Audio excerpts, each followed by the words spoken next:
Hi hello അസ്സാം വലൈക്കും. എല്ലാവർക്കും ഹനാസ് കിച്ചണിലേക്ക് സ്വാഗതം. ഇന്നിതാ നല്ല ഈസി ആയിട്ടുള്ള ഒരു സ്നാക്കാണ്. അതുപോലെ നല്ല കറുമുറ കടിക്കാൻ പറ്റുന്ന ഒരു സ്നാക്കാണ് കേട്ടോ. നല്ല ടേസ്റ്റ് ഉണ്ട്, കുട്ടികൾക്കും വലിയവർക്കും എല്ലാവർക്കും ഇഷ്ടപ്പെടും. അപ്പോൾ ഇതെങ്ങനെ ഉണ്ടാക്കുന്നതെന്ന് നോക്കാം. അതിൻ്റെ കൂടെ ചെറിയ ചെറിയ ടിപ്സും കൂടി ഉണ്ട് കേട്ടോ ഈ ഒരു വീഡിയോയിൽ. അപ്പോൾ സ്കിപ്പ് ചെയ്യാതെ മുഴുവനും കാണണേ. പിന്നെ കുറച്ച് ആൾക്കാർ ചോദിച്ച സംശയങ്ങളുണ്ടല്ലോ, അപ്പോൾ അതും ഇതിൽ ഉൾപ്പെടുത്തിയിട്ടുണ്ട്. അതിൻ്റെയൊക്കെ ഡീറ്റെയിൽ ആയിട്ട് പറയാം. അപ്പോൾ ഉരുളക്കിഴങ്ങ് പുഴുങ്ങുമ്പോൾ ഒരുപാട് ആൾക്കാർക്ക് ഇങ്ങനെ ഉടഞ്ഞു പോകും, വെള്ളം പോലെയാണ്, ലൂസായി പോകുന്നു, അങ്ങനെയെല്ലാം പറയുന്നുണ്ട്. അപ്പോൾ ഇതുപോലെയാണ് കേട്ടോ ഞാൻ പുഴുങ്ങുന്നത്. കുക്കറിലോട്ട് ഇതുപോലെ കട്ട് ചെയ്തിട്ടതിന് ശേഷം അതിലേക്ക് കുറച്ച് ഉപ്പും പാകത്തിനുള്ള ഉപ്പും ഇട്ട് പിന്നെ അതിൻ്റെ മുകളിലൂടി നമ്മൾ വെള്ളം ഒഴിച്ചു കൊടുക്കും. ആ വെള്ളം ഒരുപാട് വെള്ളം ഒഴിച്ചിട്ടല്ല കേട്ടോ ഞാൻ വേവിക്കുന്നത്. ഇതിപ്പോൾ ഫുള്ളായിട്ട് കുക്കറിലുണ്ടെങ്കിലും നമ്മൾ 2 ഗ്ലാസ് വെള്ളം അല്ലെങ്കിൽ 1.5 ഗ്ലാസ് വെള്ളത്തിലാണ് കേട്ടോ ഞാൻ വേവിച്ചെടുക്കുന്നത്. ഇനി ഇത് നല്ല ടൈറ്റായിട്ട് വെച്ചതിന് ശേഷം ഒരു 2-3 വിസിൽ വഴിയുന്നവരെ ഇത് വേവിച്ചെടുക്കും. ഇനി നമ്മളിതാ മുട്ടയാണ് പുഴുങ്ങിയെടുക്കുന്നത്. ആ ഒരു ഗ്യാപ്പിൽ മുട്ടയും പുഴുങ്ങി.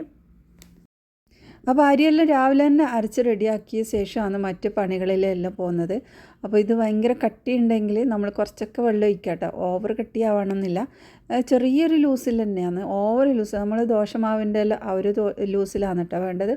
അപ്പോൾ ഇതാ ഓയിൽ നന്നായി ചൂടായ സമയത്ത് നമ്മളിതിലേക്ക് ഒഴിച്ചു കൊടുക്കാം. ഇനി നമ്മൾക്ക് മസാലയെല്ലാം ഉണ്ടാക്കണം. അപ്പോൾ അതായത് ചിക്കനെല്ലാം റെഡിയാക്കി വെച്ചതാണ് കേട്ടോ. അപ്പോൾ സവാളയും പച്ചമുളകും ഇഞ്ചി വെളുത്തുള്ളി എല്ലാം റെഡി ആയിട്ടുണ്ട്. അപ്പോൾ അത് നമ്മൾ വേഗം ഉണ്ടാക്കണം. നമ്മൾ ചട്ടിപ്പത്തിരിക്കുള്ള മസാലയാണ് കേട്ടോ ഉണ്ടാക്കുന്നത്. അപ്പോൾ ഇതാ നമ്മുടെ മസാല എല്ലാം റെഡി ആയിട്ടുണ്ട്. ഇനി നമ്മൾ ചട്ടിപ്പത്തിരിക്കുള്ള പത്തിരിയാണ് റെഡിയാക്കേണ്ടത്. അപ്പോൾ അത് കുറച്ച് സമയം കുഴച്ചിട്ട് ഇതുപോലെ വെച്ച് കഴിഞ്ഞാൽ ഒന്നും കൂടി സോഫ്റ്റായിട്ട് കിട്ടും, പരത്തിയെടുക്കാം, ഒന്ന് ഈസി ആയിരിക്കും. പിന്നെ നമ്മുടെ പഫിൻ്റെ മാവെല്ലാം ഇതാ ഇവിടെ കുഴച്ച് വെച്ചിട്ടുണ്ട്. അപ്പോൾ അതും റെഡി ആയിട്ടുണ്ട് കേട്ടോ. അപ്പോൾ ഇനി നമ്മൾ ഈ ഒരു പത്തിരി ഉണ്ടാക്കുമ്പോൾ ഞാൻ ഈസി ആയിട്ട് ചെയ്യുന്നത് എങ്ങനെയെന്നുള്ള ഒരു ടിപ്സാണ് കേട്ടോ ഇവിടെ കാണിക്കുന്നത്. പിന്നെ എന്താ ഒരു കിടിലൻ സാൻഡ്വിച്ചും കൂടി ഉണ്ടാക്കിയിട്ടുണ്ടായിരുന്നു. അതും കൂടി ഇതിൻ്റെ ഇടയിൽ കഴിക്കുകയാണ്. നല്ല ഒരു നഗറ്റ്സ് എല്ലാം വെച്ചിട്ടുള്ള ഒരു സാൻഡ്വിച്ചാണ് കേട്ടോ. ചെറിയ കിച്ചണിൽ ഉള്ള ആൾക്ക് ചെയ്യാൻ പറ്റിയ ഒരു ഈസി ആയിട്ടുള്ള ഒരു ടിപ്സാണ് കേട്ടോ ഇന്ന് ഞാനിവിടെ കാണിക്കുന്നത്. എല്ലാവരും കിച്ചൺ വലിയതാവണമെന്നില്ല, നമ്മൾക്ക് ഒരുപാട് സ്ഥലം ഉണ്ടാകുന്നില്ല. കുറഞ്ഞ സ്ഥലത്ത് നമ്മൾ ഇതെല്ലാം ചെയ്യുമ്പോൾ നമ്മൾ ആ ഒരു സ്ഥലം എങ്ങനെയൊക്കെ യൂസ് ചെയ്യാമെന്നുള്ളതും കൂടിയാണ്. അപ്പോൾ ഇതാ ഇങ്ങനെ നന്നായിട്ടൊന്ന് കുഴച്ചെടുക്കും. ആദ്യം നമ്മൾ ഈ ഒരു മാവ് ഒന്ന് സോഫ്റ്റായിട്ട് കിട്ടാൻ നല്ല രീതിയിൽ ഇതുപോലെ കുഴച്ചിട്ട് ചെറിയ ചെറിയ ബോൾസാക്കി വെക്കും കേട്ടോ. അപ്പോൾ ഇതാ ഈ ഒരു വലുപ്പത്തിൽ മതി ബോൾസ്, നമ്മൾ പൂരീൻ്റെ എല്ലാം വലുപ്പത്തിൽ. അപ്പോൾ അത് ഇങ്ങനെ ആക്കിയ ശേഷം നമ്മൾ മൈദെല്ലാം സൂക്ഷിച്ച് വെക്കുന്ന പാത്രത്തിൽ അതിലിട്ട് തന്നെ ഇടും. അങ്ങനെ ഇടുമ്പോൾ അധികം മാവ് പൊടികളെല്ലാം അതിലേക്ക് ഇങ്ങനെ പിടിച്ചിട്ട് കറക്റ്റ് അത് നമ്മൾക്ക് പരത്തിയെടുക്കാൻ ഒന്നുകൂടി ഈസി ആവും കേട്ടോ. അപ്പോൾ ഇതെല്ലാം ഇതുപോലെ ബോൾസാക്കിയിട്ട് ഇതിലേക്ക് ഇട്ടിട്ടുണ്ട്. ഇനി നമ്മൾ ഇതിൻ്റെ മുകളിലോട്ട് ഈ ഒരു പൊടി എല്ലാ ഭാഗത്തേക്കും ഒന്ന് ആക്കി കൊടുത്താൽ മതി കേട്ടോ. അപ്പോൾ ഇങ്ങനെ ആക്കുമ്പോൾ തമ്മിൽ ഒട്ടിപ്പിടിക്കാതെ പെട്ടെന്ന് നമുക്ക് എടുക്കാനും പറ്റും. അപ്പോൾ ഇനി നമ്മൾ ഇതൊന്ന് പരത്തിയെടുക്കാം. അപ്പോൾ പരത്തുന്നത് ഈ ഒരു രീതിയിലാണ്, 2 എണ്ണം വെച്ചിട്ടാണ് ഞാൻ പരത്തുന്നത്. നമ്മൾ ഒരുപാട് വലിയതാക്കുന്നില്ല, ചെറിയ ചെറിയതാക്കിയിട്ടാണ് പരത്തുന്നത്. ഇനി അതിൻ്റെ മുകളിലോട്ട് നമ്മൾ ഓയിലും പൊടിയും ആക്കിയിട്ടാണ് നമ്മൾ ഓരോന്ന് എടുത്ത് വെക്കുന്നത്. അപ്പോൾ അതുകൊണ്ട് തന്നെ ഓവർ വലുതാക്കേണ്ട ആവശ്യമില്ല. അത് ഈ ഒരു വലുപ്പത്തിലാക്കിയിട്ട് അത് അതായത് തിരിച്ചു വിട്ട് ഒന്ന് വീണ്ടും പരത്തിയെടുക്കുക. അങ്ങനെയാണ് കേട്ടോ ചെയ്യുന്നത്. അപ്പോൾ ഒന്നുകൂടെ ഈസി ആയിട്ട് വരും. അപ്പോൾ എല്ലാം ഇതുപോലെ ആക്കിയ ശേഷം നമ്മൾ ഓയിൽ ഒന്ന് തേച്ച് കൊടുക്കുക. അപ്പോൾ ഓയിൽ എല്ലാ ഭാഗത്തും നല്ല രീതിയിൽ ആക്കിയിട്ടാണ് കേട്ടോ. അപ്പോൾ ഈ ഓയിൽ തേക്കുന്നതിൽ ഒരു പിശുക്കും കാണിക്കാൻ പാടില്ല. നന്നായിട്ട് ഓയിൽ ഇട്ടതിന് ശേഷം അതായത് മുകളിലായിട്ട് വെച്ചിട്ട് നന്നായിട്ടൊന്ന് കൈകൊണ്ട് ഒന്ന് പരത്തിയെടുക്കുക. കൈകൊണ്ട് ഒന്ന് സ്ട്രെച്ച് ചെയ്തെടുത്തതിന് ശേഷമാണ് നമ്മൾ പരത്തിയെടുക്കുന്നത്. അല്ലെങ്കിൽ അത് ഒരേ അളവിലായിരിക്കില്ല. ഒന്ന് വലുതും ചെറുതലുണ്ടെങ്കിൽ നമ്മൾ ഇതുപോലെ കൈകൊണ്ട് ചെയ്യുമ്പോൾ ഒരേ ലെവലിലായിട്ട് കിട്ടും. അപ്പോൾ ഇതുപോലെ എല്ലാം ആക്കി റെഡിയാക്കി വെച്ചിട്ടുണ്ട്. ഇനി നമ്മൾ ഇതിലേക്ക് ഒന്ന് പൊടിയാക്കിയിട്ട് നമ്മൾ ഒന്നിച്ചാക്കി വെക്കുക എന്നിട്ട് ഈ ഒരു പ്ലേറ്റിൽ തന്നെ. അപ്പോൾ ഇങ്ങനെ പൊടികളാക്കി കുറച്ച് കൂടുതൽ തന്നെ പൊടികളാക്കി കഴിഞ്ഞാൽ കൂടുതൽ അത് തമ്മിലൊട്ടാതെ നമുക്ക് പെട്ടെന്ന് എടുക്കാൻ പറ്റും. ഇനി ഇത് പരത്തിയെടുത്തതിന് ശേഷം നമുക്കിത് ചുട്ടെടുക്കാവുന്നതാണ്. അപ്പോൾ ഇതിൻ്റെ എല്ലാം ഡീറ്റെയിൽ ആയിട്ടുള്ള റെസിപ്പി ഞാൻ മുമ്പ് അപ്ലോഡ് ചെയ്തിട്ടുണ്ട്. അപ്പോൾ അത് കാണാത്തവരുണ്ട്, കണ്ടോക്ക്. ചട്ടിപ്പത്തിരി എന്നുള്ള ആ ഒരു റെസിപ്പിയിൽ തന്നെ ഉണ്ടാവും. അപ്പോൾ ഇത് ഒരുപാട് നാൾ സൂക്ഷിച്ച് വെക്കാനും ഫ്രിഡ്ജിൽ വെക്കുന്നത് എങ്ങനെയെന്നൊക്കെ ആ ഒരു വീഡിയോയിൽ കാണിക്കുന്നുണ്ട്. പിന്നെ നമ്മുടെ പഫും കൂടി ഇവിടെ റെഡിയാക്കുന്നുണ്ട് കേട്ടോ. അപ്പോൾ ഇന്നത്തെ നല്ലൊരു സ്പെഷ്യൽ റെസിപ്പിയാണ് കേട്ടോ. അപ്പോൾ അതിനായിട്ട് ഒരു പഴമാണ് എടുത്തത്. അപ്പോൾ നല്ല പഴുത്ത പഴമാണ് ഞാനിവിടെ എടുത്തിട്ടുള്ളത്. അത് നമുക്ക് ചെറുതായിട്ട് ഒന്ന് കട്ട് ചെയ്യാം. ഈ ഒരു പഴം കൊണ്ട് തന്നെ നമുക്ക് ഒരുപാട് സ്നാക്ക് ഉണ്ടാക്കാനും പറ്റും.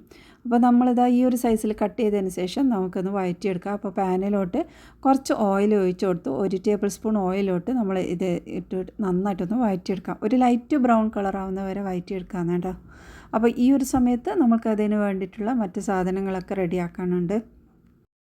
അപ്പോൾ ഇതിനായിട്ട് ഇതാ കുറച്ച് നട്ട്സാണ് ഞാൻ എടുത്തത്. കുറച്ച് കാഷ്യൂനട്ട്, പിന്നെ ബദാം, പിസ്ത, ഇത് 3 എടുത്തത്.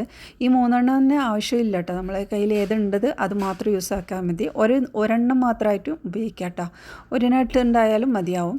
അപ്പോൾ നമ്മളിതൊന്ന് ഒരു ചെറുതായിട്ടൊന്ന് കട്ട് ചെയ്യുക. അപ്പോൾ ഈ ഒരു വലുപ്പത്തിൽ കട്ട് ചെയ്ത് വെച്ചിട്ടുണ്ട്.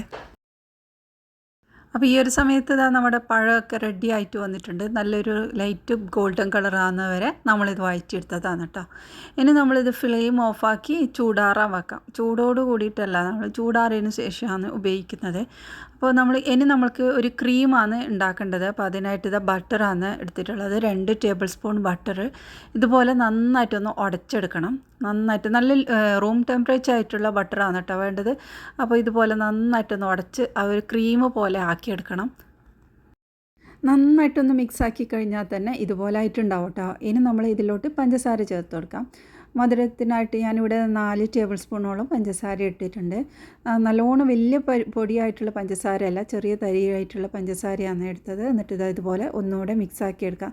നല്ലോണം മിക്സായി കിട്ടണം. അപ്പോൾ അത് നന്നായിട്ട് ഇതുപോലെ മിക്സായിട്ട് കിട്ടിയിട്ടുണ്ട്. ഇനി നമ്മൾ ഇതിലോട്ട് പാൽപ്പൊടിയാണ് കേട്ടോ ചേർക്കുന്നത്. അപ്പോൾ അത് ഒരു 3 ടേബിൾ സ്പൂണോളം പാൽപ്പൊടി എടുത്തിട്ടുണ്ട്. പാൽപ്പൊടിയും ഇട്ടതിന് ശേഷം നന്നായിട്ടൊന്ന് മിക്സാക്കി എടുക്കുക. ഈ ഒരു ക്രീം ഉണ്ടല്ലോ നല്ല ടേസ്റ്റാണ്, അടിപൊളി ടേസ്റ്റാണ് കേട്ടോ. ഈ ഒരു ഫില്ലിങ്ങിലേക്ക് ഇത് വരുമ്പോൾ നല്ല ടേസ്റ്റ് ഉണ്ട്. അപ്പോൾ ഇതുപോലെ ഒന്നുകൂടെ നന്നായിട്ടൊന്ന് മിക്സാക്കി എടുക്കാം. ഇനി ഇതിലോട്ട് നമ്മൾ നേരത്തെ വഴറ്റി വെച്ച ആ ഒരു നേന്ത്രപ്പഴം ഇതിലേക്ക് ചേർത്ത് കൊടുക്കണം കേട്ടോ. അപ്പോൾ ഒന്നിച്ചിടണ്ട, കുറേശ്ശെ ഇട്ട് ഇതുപോലെ ഒന്ന് മിക്സാക്കി എടുക്കണം. അപ്പോൾ ഒന്നിച്ചിട്ട് കഴിഞ്ഞാൽ നമുക്ക് മിക്സാക്കി എടുക്കുമ്പോൾ കുറച്ച് ബുദ്ധിമുട്ടാവും. അപ്പോൾ ഇതാ കുറേശ്ശെ ഇട്ട് നന്നായിട്ടൊന്ന് മിക്സാക്കി എടുക്കണം. ഇതും കൂടി മിക്സായി കഴിഞ്ഞാൽ നമ്മൾ നട്ട്സ് ഉണ്ടല്ലോ നേരത്തെ റെഡിയാക്കി വെച്ച ആ ഒരു നട്ട്സും ഇതിലേക്ക് ചേർത്ത് കൊടുക്കാം. അപ്പോൾ ഇതിലോട്ട് നട്ട്സ് ഏത് വേണമെങ്കിലും ചേർക്കാം കേട്ടോ.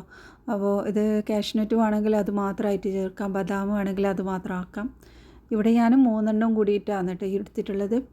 അപ്പോൾ ഇതുപോലെ ഒന്നുകൂടെ മിക്സാക്കി എടുക്കാം. എല്ലാ ഭാഗത്തേക്കും ഈ ഒരു നട്ട്സ് എത്തുന്ന വിധത്തിൽ നന്നായിട്ട് മിക്സാക്കി എടുക്കാം.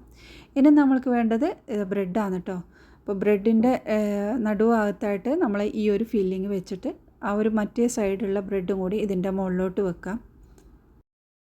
ഇനി ഇത് അടപ്പ് കൊണ്ട് നല്ല രീതിയിലൊന്ന് പ്രസ് ചെയ്ത് കഴിഞ്ഞാൽ തന്നെ നല്ലൊരു ഷേപ്പായിട്ട് കിട്ടും കേട്ടോ. അപ്പോൾ അത് നന്നായിട്ട് സീൽ ചെയ്തിട്ടും വരും. ഇനി ഇത് നമ്മൾക്ക് മാറ്റി വെക്കാം കേട്ടോ. അപ്പോൾ ഇത് കഴിഞ്ഞില്ല കേട്ടോ, നമ്മൾക്ക് ഇനി ചെറിയ പണിയും കൂടി ഉണ്ട്. കത്തിയോടൊന്നും കട്ട് ചെയ്യാതെ നമ്മൾ ഈ ഒരു ഗ്യാപ്പ് കൊണ്ട് കട്ട് ചെയ്യുമ്പോൾ ഉണ്ടല്ലോ അതിൻ്റെ മസാലയൊന്നും പുറത്തോട്ട് പോവാതെ നല്ല രീതിയിൽ അതിൽ തന്നെ ടൈറ്റായിട്ട് നിൽക്കും കേട്ടോ. അപ്പോൾ ഇതുപോലെ എല്ലാം റെഡിയാക്കി എടുത്തിട്ടുണ്ട്. അപ്പോൾ ഇതാ നമ്മുടെ സ്നാക്കെല്ലാം ഇതുപോലെ ആയിട്ടുണ്ട്. ഇനി നമ്മൾ ഇത് നല്ല ക്രിസ്പി ആയിട്ട് എടുക്കുന്നത് എങ്ങനെയെന്ന് നോക്കാം.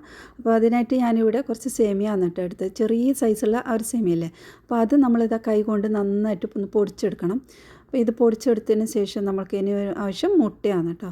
ഒരു മുട്ട എടുത്തിട്ടുണ്ട്, അത് നന്നായിട്ടൊന്ന് അടിച്ചെടുക്കണം. ഇനി ഓരോ സ്നാക്കും ഈ ഒരു മുട്ടയിലോട്ട് മുക്കി നമ്മുടെ വെർമിസെല്ലിയിലോട്ടും ആക്കി എല്ലാ ഭാഗത്തും ഇതാക്കി കൊടുക്കാം. അപ്പോൾ ഇങ്ങനെ ആക്കുമ്പോൾ നല്ലൊരു ക്രിസ്പി ഉണ്ടാവും കേട്ടോ. അപ്പോൾ ഇതിൻ്റെ ഉള്ളിലുള്ള ഫില്ലിംഗ് ആണെങ്കിൽ അടിപൊളി ടേസ്റ്റാണ്. അപ്പോൾ ഇങ്ങനെ ഒന്ന് ആക്കി നോക്കട്ടെ നിങ്ങളെല്ലാവരും. നോമ്പിനെല്ലാം നമ്മൾ ഉണ്ടാക്കിയാലുണ്ടല്ലോ എല്ലാവർക്കും ഇഷ്ടപ്പെടും. നല്ല ഈസിയാണ്, നല്ല ടേസ്റ്റും ഉണ്ട്.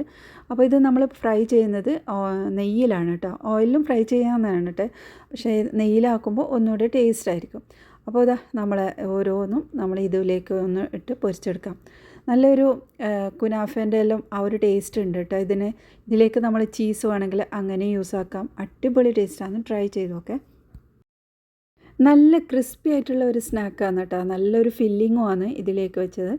അപ്പോൾ നിങ്ങൾ ട്രൈ ചെയ്തിട്ട് നിങ്ങളുടെ വലിയൊരു അഭിപ്രായം അറിയിക്കണേ. ഇതുപോലെയുള്ള റെസിപ്പിക്ക് വേണ്ടി ചാനൽ സബ്സ്ക്രൈബ് ചെയ്ത് സപ്പോർട്ട് ചെയ്ത് ഇനി അടുത്ത നല്ല റെസിപ്പിയുമായി വീണ്ടും വരാം. ബായ്.